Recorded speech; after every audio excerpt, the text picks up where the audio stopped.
আরেকবার পেশোয়ার জালমির ম্যাচ বেঞ্চে বসেই দেখতে হলো তানজিদ হাসান তামিমকে। যদিও পেশোয়ার জালমির ওপেনাররা করতে পারেননি সুবিধা মুস্তাফিজদের বিপক্ষে, বাবর ও কুশল মেন্ডিজরা সেট হয়েও বড় লক্ষ্য ছুড়ে দিতে পারেনি লাহোরকে। নাহিদ শরীফুলদের পেশোয়ার জালমির বিপক্ষে জোড়া উইকেট নিয়ে নিজের কাজটা বল হাতে লাহোরের জন্য আবার ঠিকই করেছেন মুস্তাফিজুর রহমান। তানজিদ তামিমকে এদিনও বেঞ্চে বসিয়ে নাহিদ শরীফুলদের নিয়েই মুস্তাফিজদের লাহোরের বিপক্ষে ব্যাটিংয়ে নামে পেশোয়ার জালমি। নেমে শুরুতেই হারায় ওপেনার মোহাম্মদ হ্যারিসকে। এরপর পাওয়ার প্লেতেই বোলিং করতে আসেন মুস্তাফিজুর রহমান।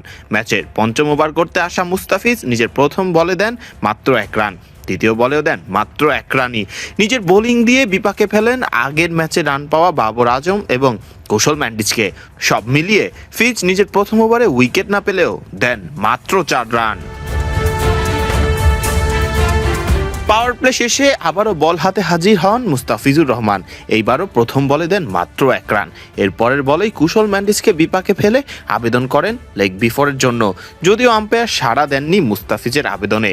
নিজের দ্বিতীয় ওভারেও বাবর অথবা কুশল মেন্ডিজকে হাত খোলার সুযোগ দেননি মুস্তাফিজ। দ্বিতীয় ওভারে মুস্তাফিজ দিয়েছেন মাত্র 5 রান।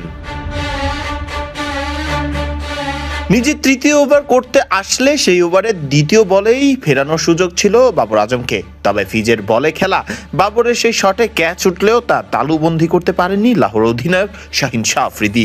নিজের তৃতীয় ওভারে এসে আবার কিছুটা খরুচেও হয়ে যান মুস্তাফিজুর রহমান। এই ওভারে ফিজ খরচ করেন মোট 13 রান। নিজের চতুর্থ ওভার করতে এসে আবারও মুস্তাফিজের করা বলে ক্যাচ উঠলে সেই ক্যাচ ফেলে দেন সিকান্দার রাজা। যদিও ক্যাচটি ছিল বেশ কঠিনই, তবে এরপরেই ব্রেসওয়েলকে সাজ ঘরে ফেরান মুস্তাফিজুর রহমান। দেখা পান এই ম্যাচে নিজের প্রথম উইকেটের। তারপর পরেই ওভারের শেষ বলে আমির জামালকে ফিরিয়ে নিজের 4 ওভার শেষ করেন মুস্তাফিজুর রহমান। 2 উইকেট শিকার করা মুস্তাফিজ এদিন 4 ওভারে খরচ করেন 30 রান। ফরদিন রহমান সকাল, বিডি ক্রিক টাইম।